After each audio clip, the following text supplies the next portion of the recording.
Hola, mi nombre es Gabriel Hernández. Soy estudiante de la carrera de Ingeniería en Sistemas Computacionales para la Universidad del Desarrollo Profesional. Este va a ser nuestro proyecto final para la materia de arquitectura y programación de computadoras, en el cual vamos a ver los temas vistos durante las clases. Vamos a empezar primero con lo que son las unidades de información. Estas van a ser las medidas fundamentales que utilizamos para cuantificar la cantidad de datos en los sistemas de procesamiento digital.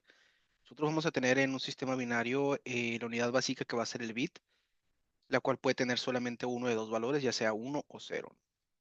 Cuando nosotros vamos a agarrar 8 de estos, los juntamos, vamos a obtener lo que se le llama el byte. Y a partir de aquí son las unidades que normalmente nosotros conocemos cuando hablamos de unidades de información, como lo son los kilobytes, megabytes, gigabytes, terabytes, etcétera, ¿no?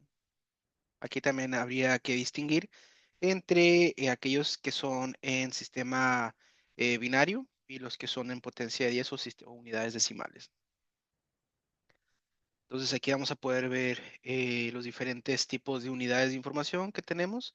En las unidades básicas de información, como lo vimos, que son el bit y el byte, y los múltiplos del byte, que ya serían los kilobytes, el megabyte, gigabyte, terabyte, petabyte. Y los que tenemos en sistema decimal, que son los mismos, nada más que solamente abarcan distinta cantidad de bytes. Y también vamos a tener las que son las unidades de transferencia de datos, que estas van a ser representadas por kilobits por segundo, megabits por segundo, gigabits por segundo, terabits por segundo, ¿no? Donde tenemos la unidad de información y en la cual va a estar destinada o la velocidad por segundo, ¿no?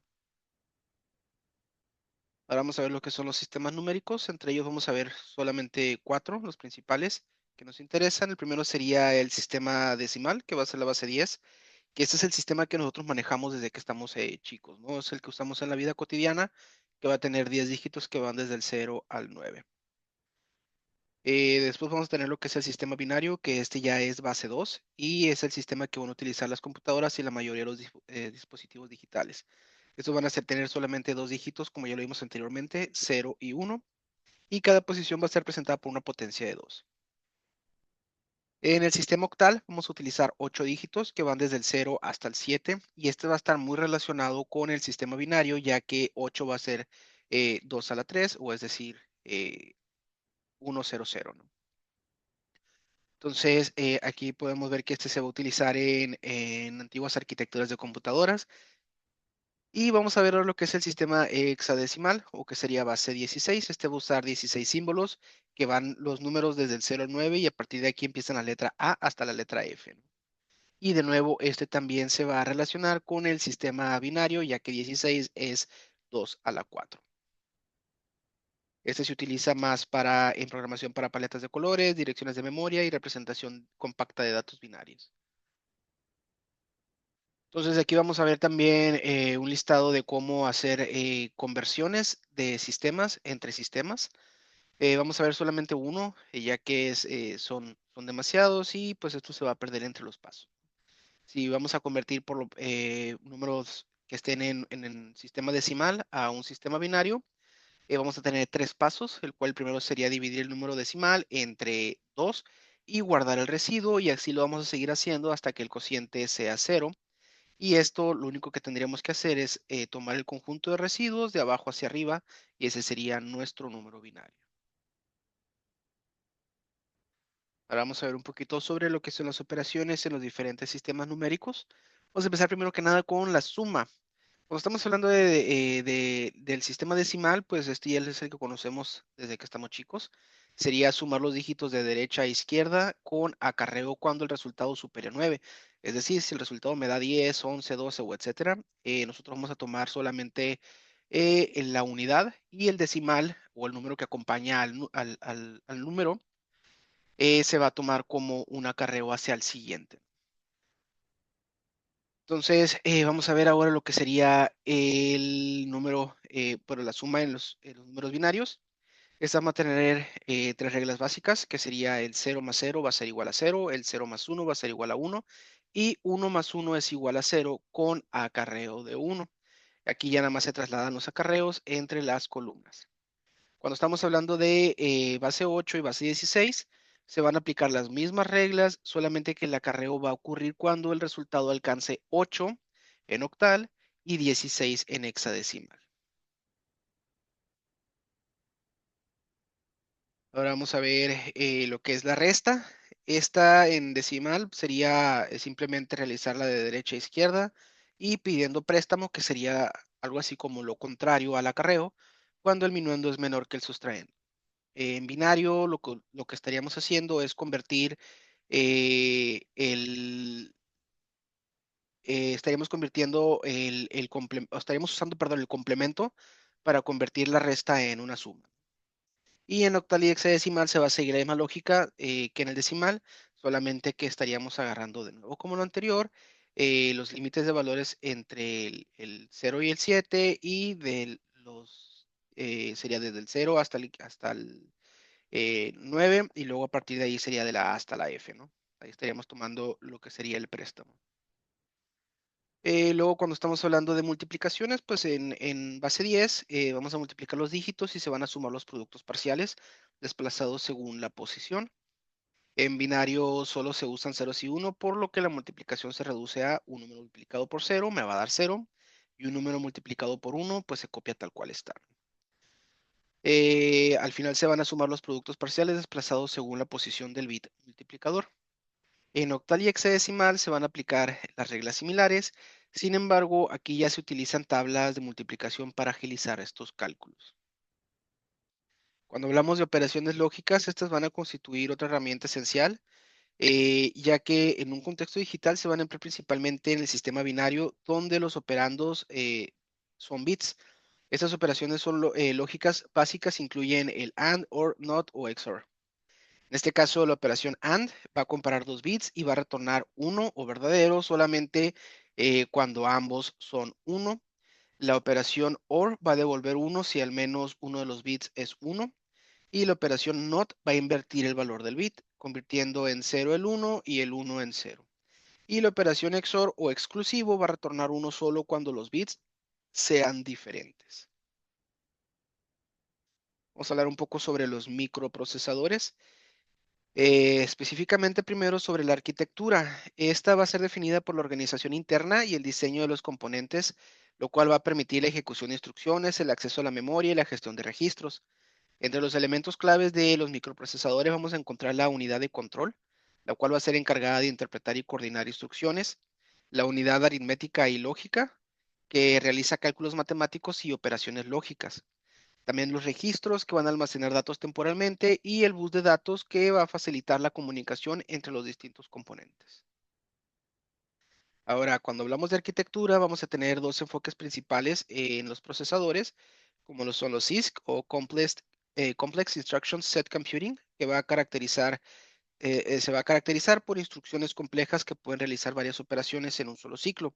Esto va a tomar un mayor consumo de recursos.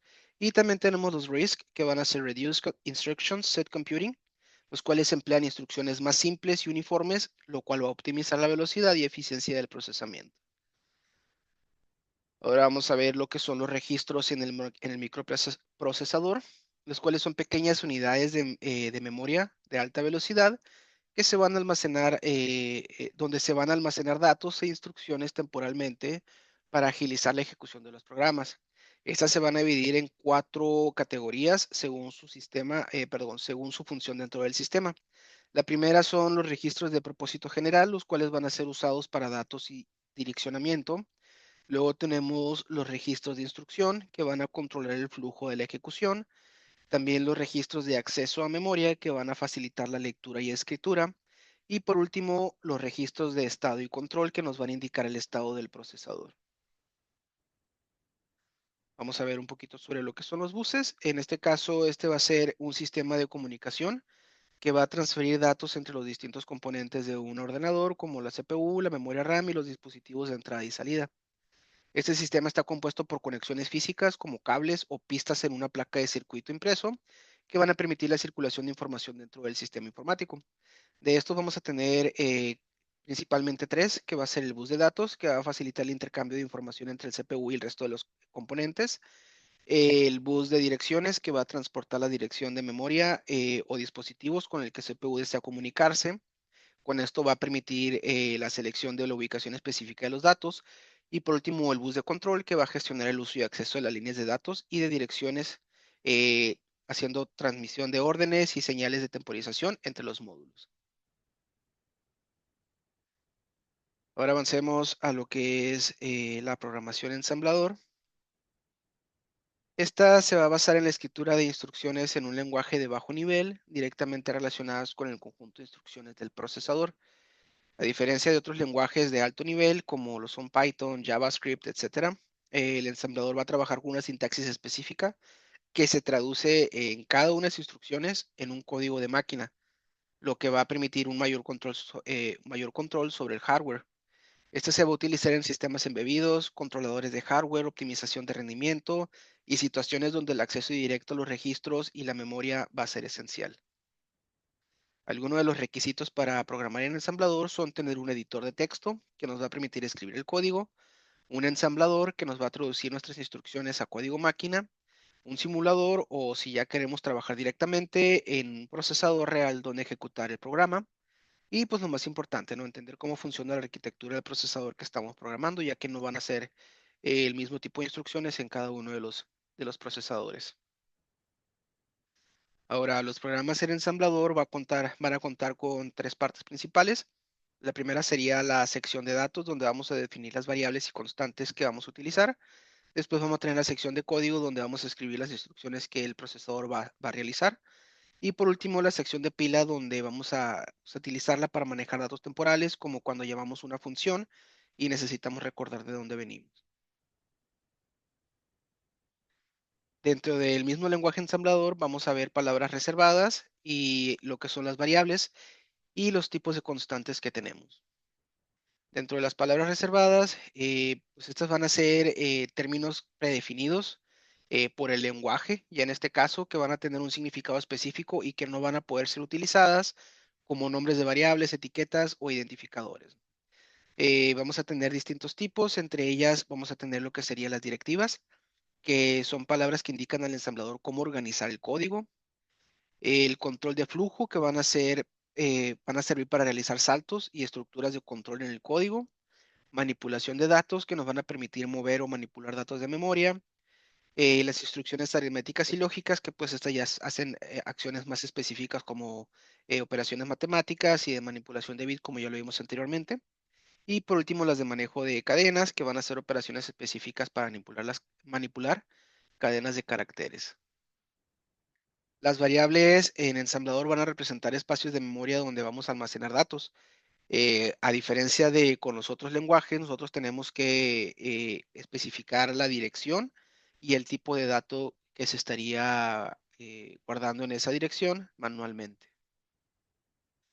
Ahora vamos a ver un poquito sobre las constantes. En este caso van a ser de diferentes tipos y dependiendo del tipo de valor, ¿no? que se esté guardando en esta. Las constantes numéricas van a representarse en distintas bases como decimal, hexadecimal, binaria u octal. Cuando estamos hablando de caracteres, estas se van a representar con comillas simples y su valor se va a almacenar como un código ASCII. Y las cadenas van a ser secuencias de caracteres terminadas en cero, comúnmente utilizadas en operaciones de entrada y salida. Hablemos ahora sobre las interrupciones. Estas van a ser señales que alteran el flujo normal de ejecución de un procesador. Esta nos va a permitir responder a eventos internos o externos de manera eficiente. Y estas van a ser fundamentales en la arquitectura de las computadoras, ya que van a facilitar la gestión de múltiples tareas y la interacción con dispositivos periféricos. Vamos a tener tres principales, cuáles son las cuales son primero que nada las internas, que van a ser generadas por el procesador debido a errores o eventos dentro del programa. Una muy característica sería división por cero, ¿no? Las interrupciones externas van a ser señales de dispositivos periféricos que requieren atención del procesador, como los teclados, ratones o temporizadores. Y por último, las interrupciones de software. Estas son llamadas intencionales realizadas por programas para solicitar servicios del sistema operativo, como operaciones de entrada, salida o gestión de memoria. Ahora veamos lo que son los macros y procedimientos.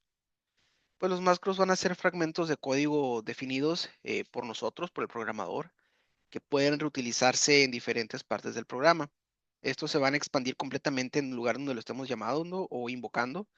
lo cual va a evitar la necesidad de volver a escribir toda esa parte. Algunas de sus características es que se definen con la directiva macro y se van a finalizar con endm. Estas se van a expandir en cada parte del código, lo cual va a aumentar específicamente el tamaño del programa. Estas no van a requerir la instrucción de retorno y su uso va a mejorar la legibilidad del código y reduce su repetición, ¿no? Entonces, esto no va a generar llamadas a subrutinas, lo que hace mucho más rápido las ejecuciones. Ahora, los procedimientos van a ser bloques de código reutilizables que se ejecutan cuando son llamados. A diferencia de las macros, estos procedimientos se van a almacenar en un solo lugar en la memoria y se invocan mediante una llamada con la directiva call. Sus características es que se definen con una etiqueta seguida de proc y terminan con endp, se llaman con la instrucción call y finalizan con bread. Estas van a permitir reutilización sin aumentar significativamente el tamaño del código, pueden recibir parámetros a través de registros o la pila y son útiles para modulizar programas largos. Pues a lo largo de esta materia estuvimos abordando temas o conceptos fundamentales que nos permiten comprender el funcionamiento interno de los sistemas computacionales, más específicamente pues ya cómo piensa la máquina, ¿no? Se analizaron las unidades de información, las cuales pues son esenciales para medir y organizar nuestros datos dentro de un sistema, así como la estructura y funcionamiento de los procesadores, incluyendo sus registros, ciclos de ejecución. También vimos un poquito sobre el manejo de interrupciones, macros, procedimientos y programación en ensamblador, los cuales pues van a ser herramientas esenciales para el desarrollo eficiente de un software a bajo nivel. Un caso práctico donde pudiéramos utilizar todo esto es en el desarrollo de un programa de control de semáforos con un microcontrolador. Se puede utilizar el lenguaje ensamblador para optimizar el código y manejar directamente los registros del microprocesador. Este se podría implementar interrupciones para detectar cuando un sensor de tráfico activa un cambio de luz o para priorizar el paso de vehículos de emergencia. Agradezco su atención.